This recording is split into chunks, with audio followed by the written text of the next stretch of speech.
get to. I'm not even, the intro is not doing it justice. There's a lot of tabs, 53 tabs today. Usually it's 41. So there's lots and lots of meaty stuff today, lots of Canadian news as well. So let's get into it. First, we're going to be starting at the Emergencies Act invocation and David Lametti. And here Anne says 3 days have passed since federal court ruled against Justin Trudeau. He has yet to address the public. His resignation is 3 days late. Yeah, and this is going back to the federal court ruling on January 23rd. The court has issued decisions in applications related to the declaration of public order emergency. And it's ultra vires, right? It's illegal and it is something that shouldn't have happened, et cetera, and nothing from the Prime Minister who coordinated the whole thing, who used this Emergencies Act to crush a peaceful protest against him, because if he didn't, he would have lost control of his government and it would have collapsed. The buck, you will, says the silence is deafening. It's now been 4 days since the Federal Court of Canada ruled Justin Trudeau broke the law by invoking the Emergencies Act. He still hasn't acknowledged it publicly. Instead, he's posted about nonsense issues while hiding away for us to forget. Yeah, and that's the order of the day, right? Like, that's exactly what they do. One of my chief complaints about this liberal government, and indeed about a lot of the Canadian governments, is a big thing like COVID could happen, and mayors, councillors, school board trustees, premiers, MPPs, MLAs, all of these mid-level people, we're posting about this all the time, and they pretend like none of that happened. And they post like, oh, it's a happy dog day, happy pancake day. Come down to our pancake breakfast and help support us. And like no accountabilities happened whatsoever. Same thing here, right? And that's one of my big complaints about this. And the media is no help. In this instance, points out Bruce McGonigal. Remember the Toronto Star running the headline like the unvaccinated should die. Remember that one? That was one of the classics, right? Bruce McGonigal points this out. The Toronto Star is saying Justin Trudeau was forced to break the law with the illegal Emergency Act because of Doug Ford. I'm not a Ford Nation guy by any stretch, but to shift blame like this is shameless gaslighting. The same rag that plastered the unvaccinated should be left to die if they get sick on their front page during the pandemic. They ran vicious articles on how the unvaccinated should be punished. See the comments.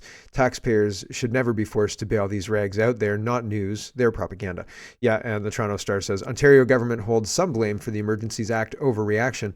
I don't think the Trudeau government relished using the emergency powers. On the contrary, it was dragged in by the failure of other governments. Oh man, those other governments failed, so we had to come in and crack down on this protest that was rocking my government to the core and maybe completely making it collapse, honestly. If Justin Trudeau was quarterbacking, then one of the wide receivers was Lametti. Marco Mendicino was another one, and Anita Anand, and so on and so on. But Grey Matters podcast is responding to Faskin, who hired Mr. Lametti. And Faskin says, we're honored to welcome David Lametti, former Justice Minister and Attorney General of Canada, to Faskin as counsel.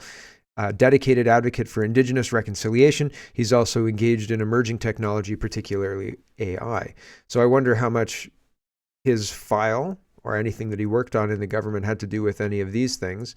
Grey Matters says, the law firm that represents Canada Post in the vaccine mandate lawsuit brought against it by workers put out of work for refusing to take the jab just hired the Justice Minister who imposed the mandates and unconstitutionally invoked the Emergencies Act. Do you see a problem? It seems like there's a conflict of interest. And somebody says, and I'll tell you who, Ross McLean says, wasn't there a 2-year waiting period or some other sort of ethical veil on employment for ministers? And somebody, I guess, responds, and Ross says, yes, there was post-employment rules for public office holders. How can he act in areas where he was responsible for as Minister of Justice? So presumably, how they're going to get around this, like how this law firm is going to get around this, is they're going to say, well, we won't put him on those files. We'll put him on files that he's not been in a conflict of interest with. Presumably, right? I'm giving the benefit of the doubt, thinking it through. Like if somebody says, hey, Faskin, what about this conflict of interest that now exists because you hired this guy? And they'll say, well, we've taken steps to shield him from this and blah, blah, blah, blah, blah. And as time goes on, the conflict of interest will lessen and lessen. I suppose that would be the response that I would imagine would be acceptable, right? But will they actually do that? Who knows? Is this in violation of these post-employment rules for the office of the conflict of interest, right? And so this is as linked by Gray Matter podcast. So check that out. And it says post-employment rules for MPs. What's required by the Conflict of Interest Act. As a former public office holder, you continue to have obligations under the act after you leave office. There are rules that apply to all former public... Oh, sorry, I forgot to close this off. There are rules that apply to all former public office holders, to former reporting public office holders and former ministers and ministers of state. In addition, during their cooling off period, former reporting public office holders must report to the commissioner certain communications and meetings arranged with public office holders as defined under the Lobbying Act. Here are the rules. You must not. These rules apply for life. It's not like a 5-year cool off. For life, and are not subject to any exemption, waiver, or reduction. Oh, so I don't even know if they can say like, yeah, we won't put you in on those files.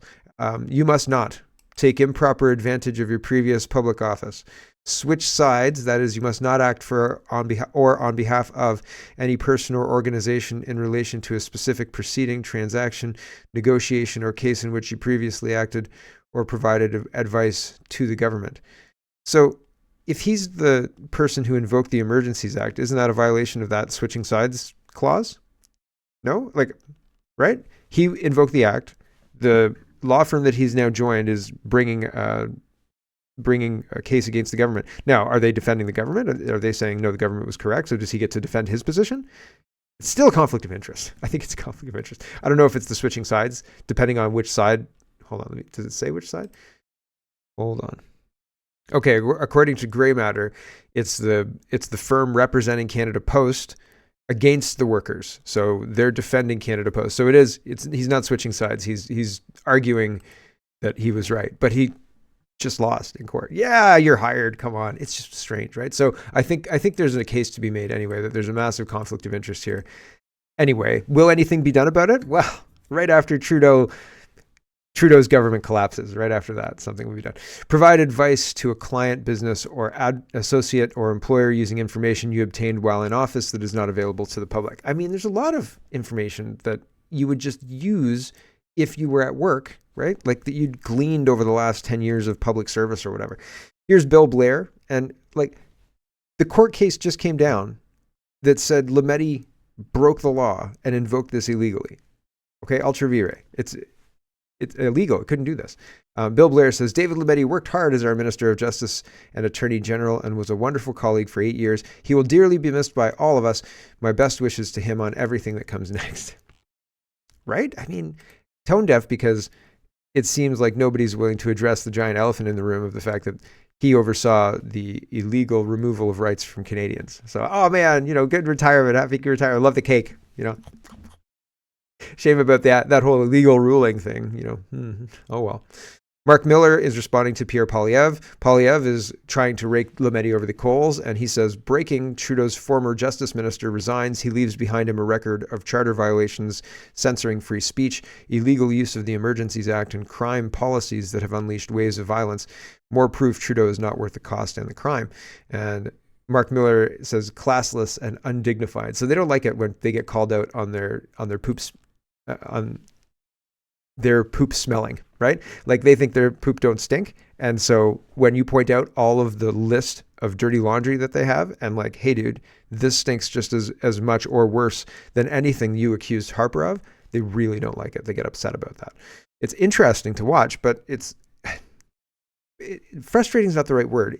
They are ideologues and they're playing a game. And I think that actually we're gonna look at the protests in Europe, and we're gonna look at the U.S. southern border. And Tucker Carlson has a little bit of color here, talking about democratic leadership in perpetuity just because of the number of people they're letting cross the borders.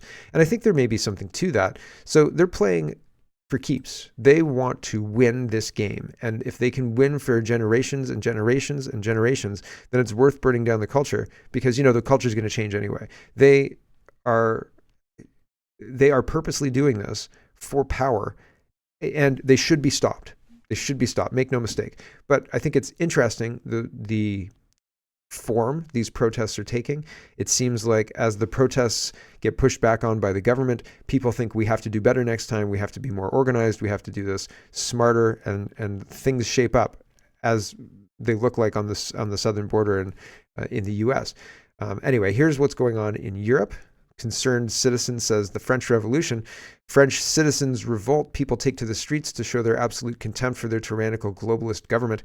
This is so much bigger now than just in agricultural, just unjust agricultural taxes.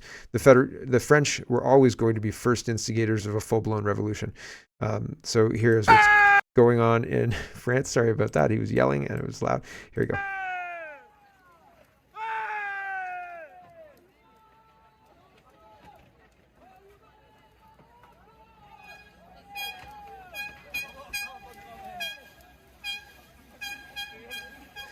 So they're lighting a big bonfire in the middle of the roadway, and they're honking, and they're standing around. So there you go. And they're lighting bonfires.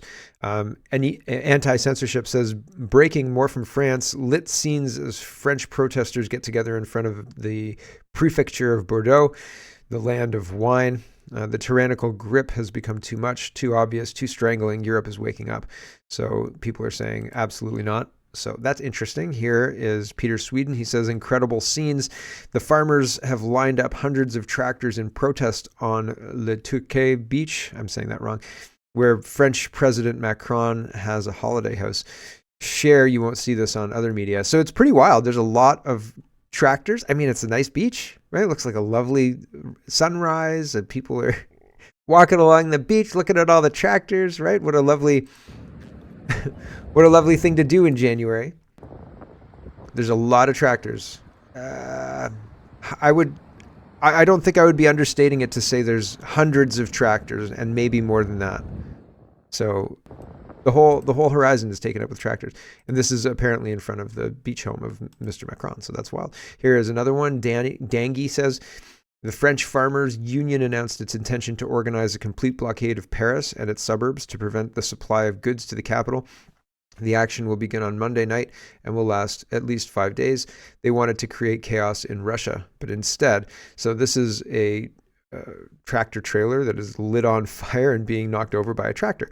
So again, as these things escalate, and the government pushes back, depending on how the government pushes back, this is the stuff that can certainly lead to escalation and civil war rhetoric, all sorts of stuff. I'm not advocating for civil war.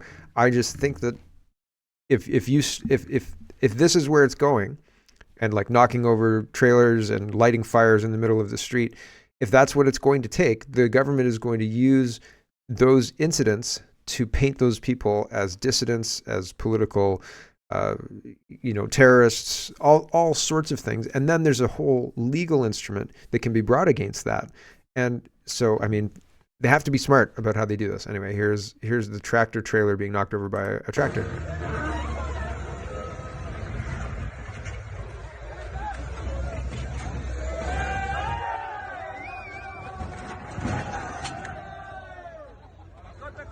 Is the tractor trailer an enemy combatant? Is there a reason that we have to knock it over? Could we just park it over there? National Post says Lethbridge police chief says new $500,000 armored vehicle will keep our employees safe and secure. So here's a nice militarized Humvee for the Lethbridge police, as reporting by the National Post. And like it says rescue on it, so it's definitely not a tank. Okay, see in the front there it says rescue, right? So it says rescue. So stand down, citizen. This is the rescue tank. This is one more from France. I like this protest better than the other protests. Like, rather than lighting a fire in the middle of the street, you could send your sheep into the town, right? Yes, block up the traffic, sheep, go. Vive la France, says, again, concerned citizen. Incredible. Farmers are blocking the towns with their flocks of sheep. Turns out there are more uses for sheep than the useful idiot ones. If you have no idea why, you simply aren't paying attention. So, yeah, the sheep are...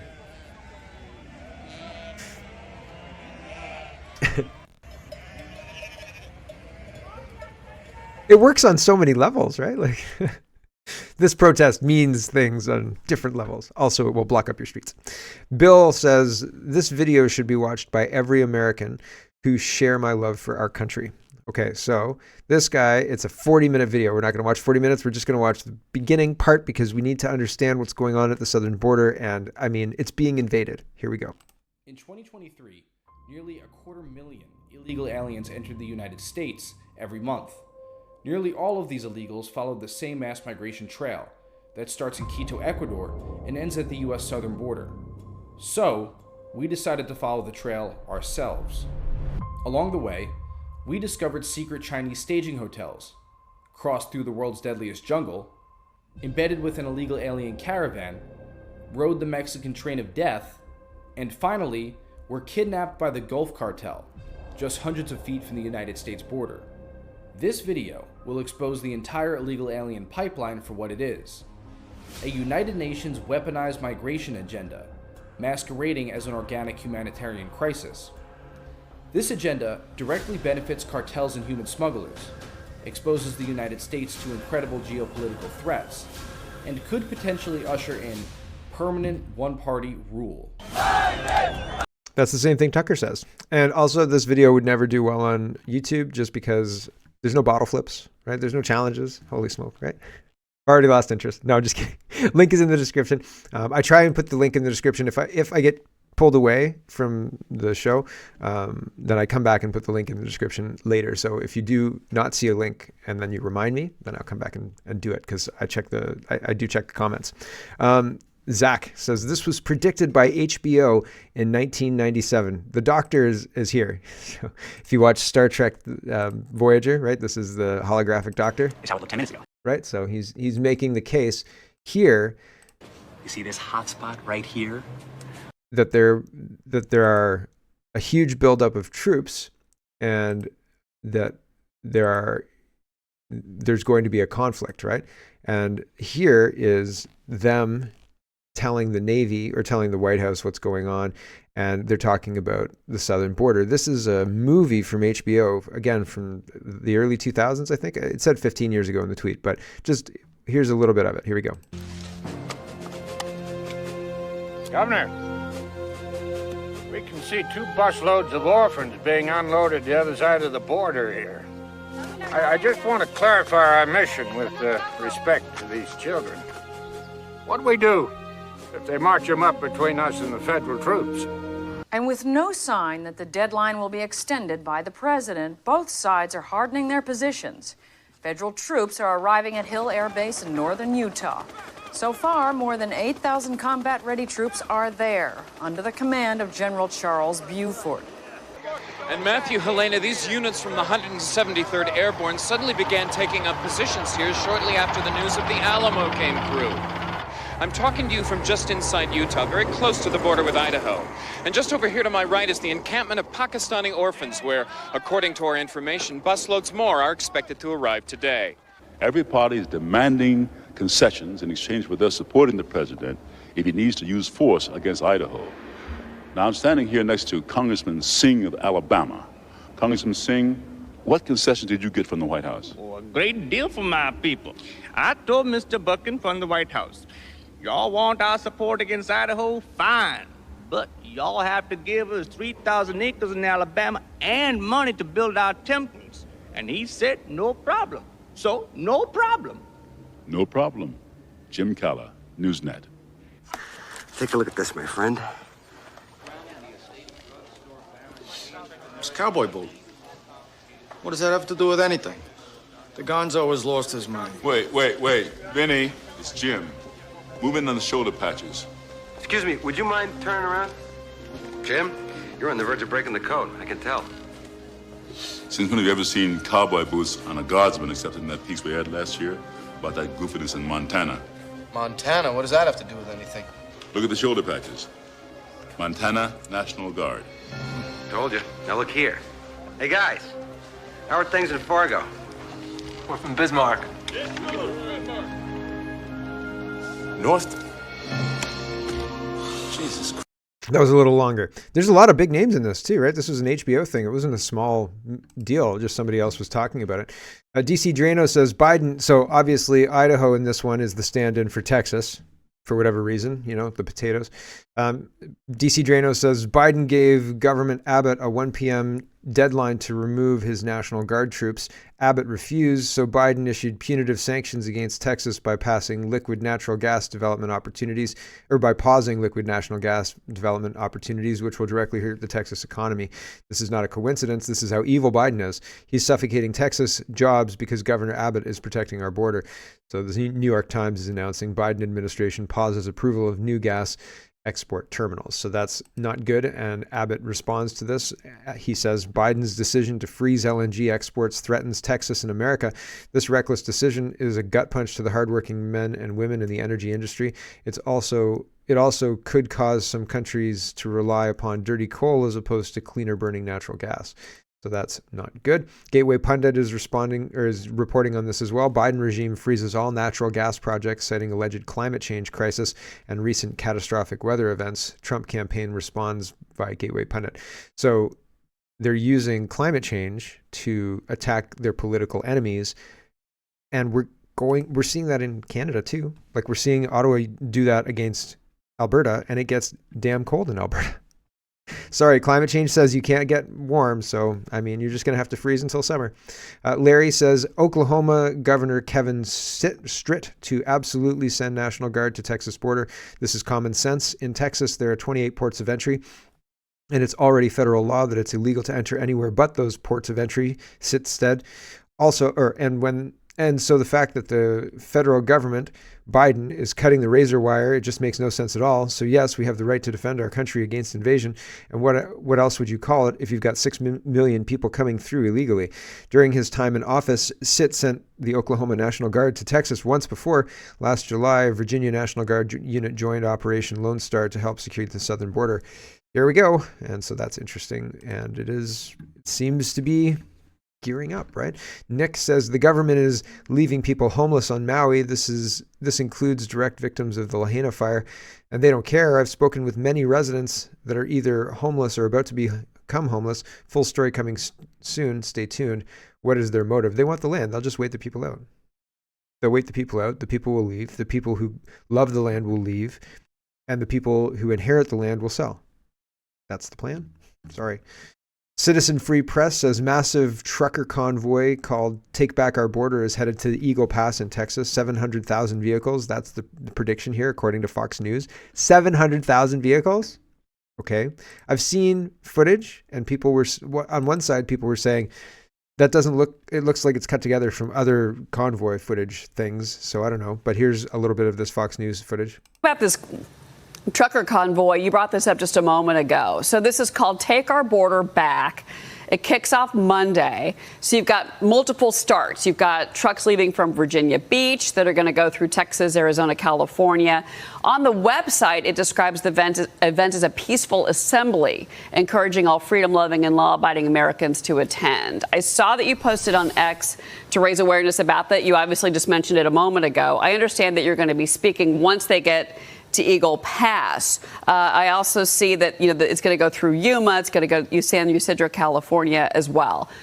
700,000 vehicles. That's the prediction here. How do you keep that peaceful and on track? That's a lot of trucks.